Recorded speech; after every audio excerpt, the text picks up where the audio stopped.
And talk a little bit about the relationship with Vince McMahon, because obviously he's the head honcho of the company. He's been around for so long, creating stars and all that sort of stuff. How important is it to have that relationship with him, where like you talked about, he comes and gives you a promo right before and changes things, but you have to roll with it, and you roll with it, and is that kind of you get more and more respect from him each time, so you can build that? Yeah, absolutely. Before, when I was in WWE, before I got released, I used to avoid Vince. I was just intimidating, you see Vince McMahon, he's in the hallway, you might pretend you're busy over here. But now I make a point to go see him, almost every day, almost every SmackDown that he's there, either in his office or at least in Gorilla. Minimum, I'll talk to him after actually, after every segment in Gorilla, I go and see him. Sometimes he doesn't have a lot of time, sometimes he always gives me the thumbs up, or if he has something to say, he'll pull me aside. But now I have an excellent relationship with Vince, and now he has more and more trust in me with promos.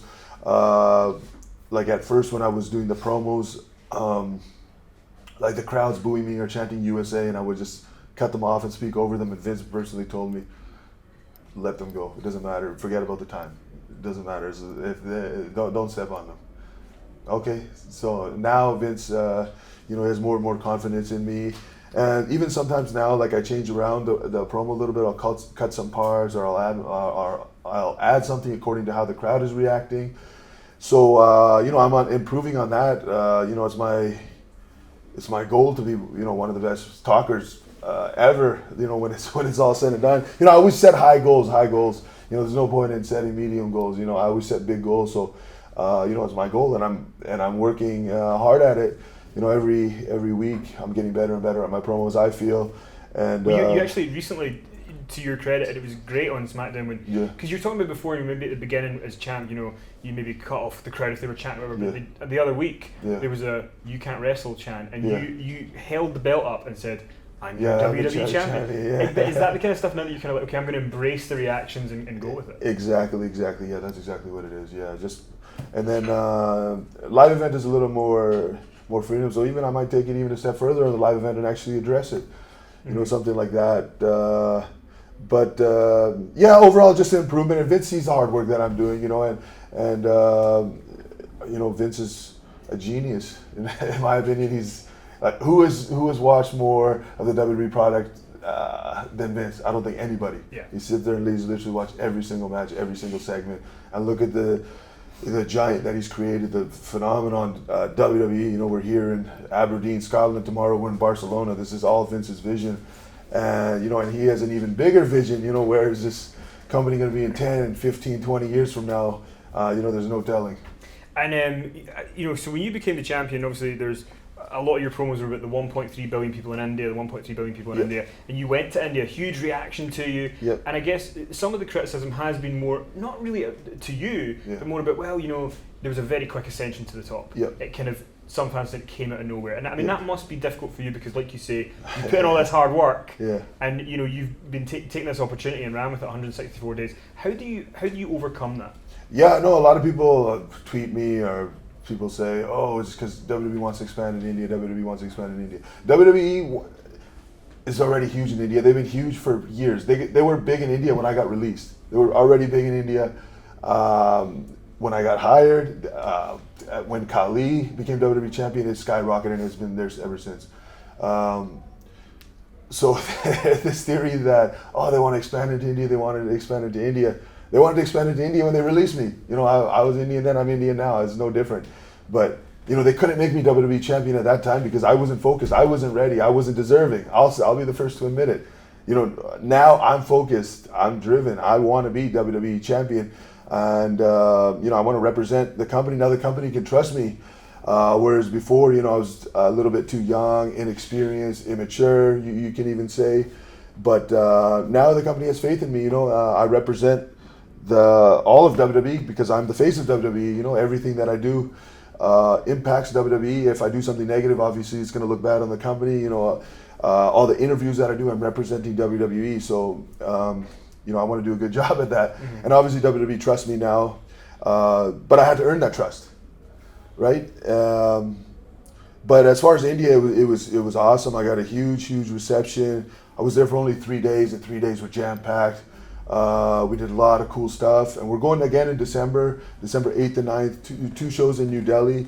I can't wait for those. Those are going to be awesome, and hopefully I'll be taking the WWE Championship with me. I've got to ask you one question, Yeah. because this has been, it was one of the greatest things I've ever seen. So Yeah. you defeat Randy Orton in the Punjabi prison match. The Yeah. Great Khali returns. Yeah. And as you're holding up your championship, he holds it up as well. Does he Yeah. think think he's also a WWE champion? Do you think that you're like a tag team with a belt? Because it was the best moment, because you're holding up the belt, Yeah. and he's just, I'm going to carry it as well. No, it's fine. It's Oliver tie. You know, it's India's championship. You know, Was it cool to bring him back and have Yeah, him involved for that definitely. one night? Yeah. No, it's definitely cool. You know, Khali is, you know, he's a former world champion himself, and he's a huge star in India. He's like one of the most famous people. Like, you can't go somewhere without being mobbed. Like, his popularity is sky high, and it was cool. You know, and he had a lot of fun too. You know, coming back, because I know for speaking from experience, when you step away from WWE, you do miss it. You know, you don't get that same adrenaline rush. You know, when the music hits, you walk down the ramp. You know, we kind of get spoiled. We're used to it every single day. You know, but that got taken away from me, right? So every day now I'm in WWE, I appreciate it. I appreciate the reaction. You know, I appreciate, you know, being on these world tours. You know, because this can be taken away from you, and it did get taken away from me. So it's cool. You know, Khali got to experience that again. That was very fun.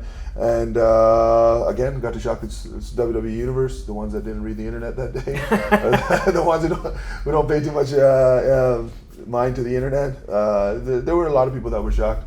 And then you have the program with Randy Orton, and then it turns into the program with Nakamura. And there was points obviously in the Nakamura program where, like, you know, it'd be his face on the screen, you'd make fun of him or whatever, and there was kind of comedy elements to the rivalry. Yeah. Looking back on it now that you've moved on, do you wish there'd been more serious elements to it than there was, or was that your kind of take that you wanted to kind of have a little bit of comedic feel to it? Yeah, I wanted to show a little bit different side of me, because sometimes as a heel you kind of become like angry foreigner.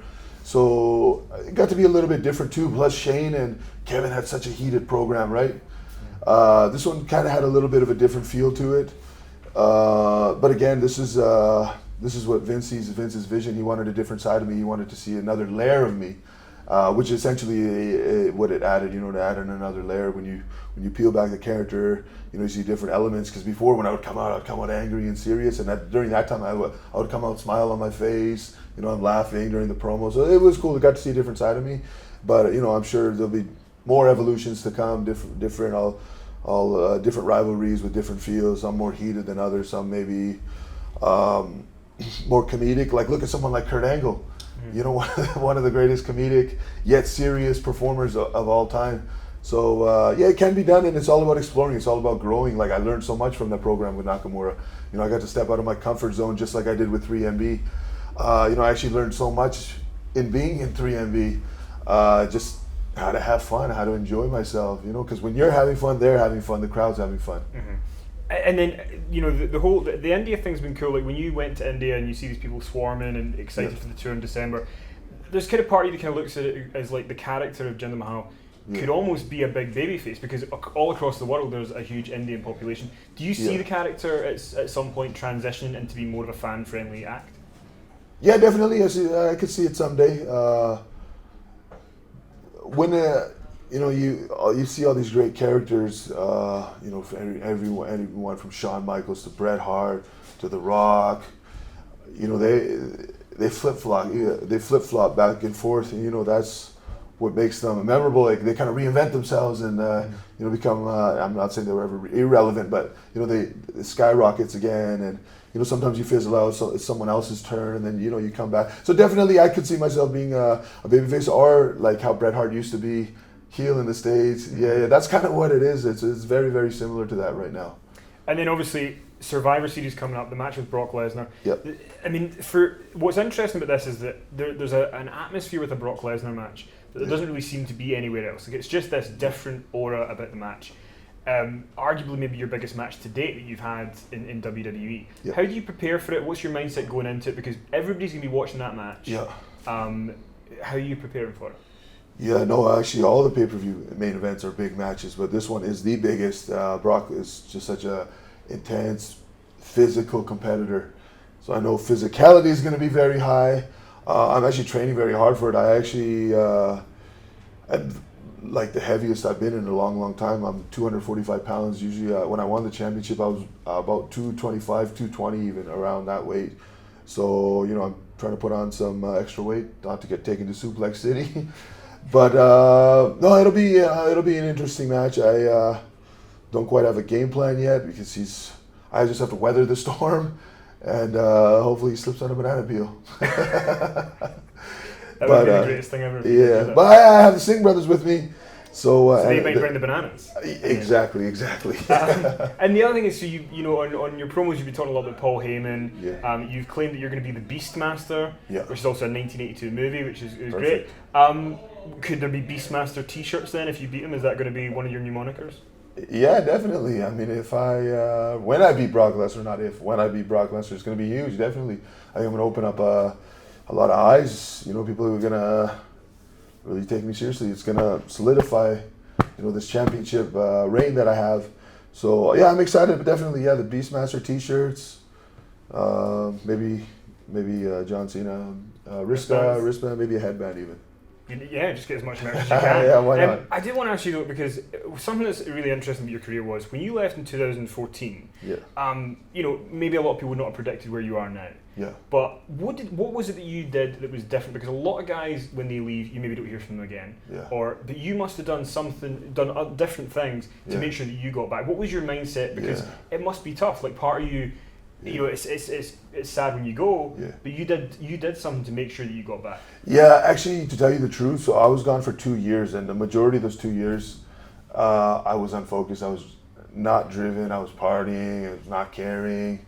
I was in horrible shape. I was still working independent shows all around. Actually, I would go to like Japan, or I went to Middle East, India, Puerto Rico many times. So I was still keeping busy, but I wasn't keeping like a very high profile like a lot of the guys do with social media and all that. I was kind of lazy. I was kind of lacking. And then just one day, I was actually even like realizing that I have to do something as a career different. Like I was looking into business. I had already started doing real estate development. I rehab homes. But I was looking at another business, like a franchise or something. But I was obviously still gonna, do the indie shows, but on the weekends. But something needed to change. But one day I just had enough. I was like, no, this is not it. I'm too young. I think I was like 29 at the time, so I was not even 30 years old. I just stopped drinking, started dieting, started training again, started caring, and 2 months later, WWE called me to come back. There you go. Yeah. And it is that kind of story of like when you get the focus there, you come back. Yeah. Going forward now, when you beat Brock Lesnar. Yeah. I guess one of the next things on the horizon is WrestleMania. Yeah. Have you got to go for WrestleMania? Also, yeah. On top of that, please tell me at WrestleMania you're going to have an entrance of sort of epic proportions. You're setting the bar very high with the entrance. Yeah, there will be a Maharaja entrance, hopefully. I'm working on it. I'm trying to pull some strings to make it happen. Okay. But yeah, definitely I will be champion going into WrestleMania. And actually, while I was in India, I did a Twitter Q&A, like a video Q&A. Someone asked me, who's your dream opponent at this WrestleMania? And I said, John Cena. And I said, this is actually an official challenge to you, John Cena. So I think that would be a blockbuster match. John Cena, he's the franchise. When you think WWE, you think John Cena. There's nobody bigger that I could beat at a bigger event than WrestleMania. Last year was the most watched WrestleMania of all time, and I think this one is going to be even bigger. So definitely to solidify myself and establish my legacy, I need to beat John Cena at a WrestleMania. Well, I don't know about you. I think we've turned a corner. I think there's almost a friendship has brewed here. So Jinder, I want to thank you very much for coming on. Since you are now officially a Jinder Mahalic, I have one gift for you. Right. Unfortunately, you will never be a champion that's cruel. in the WWE, but the second best thing, I got you a mini championship. It's very kind of you. Your own replica WWE championship. Thank you, Kenny. It's been emotional. Thank you very much. It's been emotional. And you are now a Jinder Mahalic, right? I'm a Jinder Mahalic. Until next week when There'll be t-shirts soon. Yes. I will wear my belts. Awesome. Thank you, guys.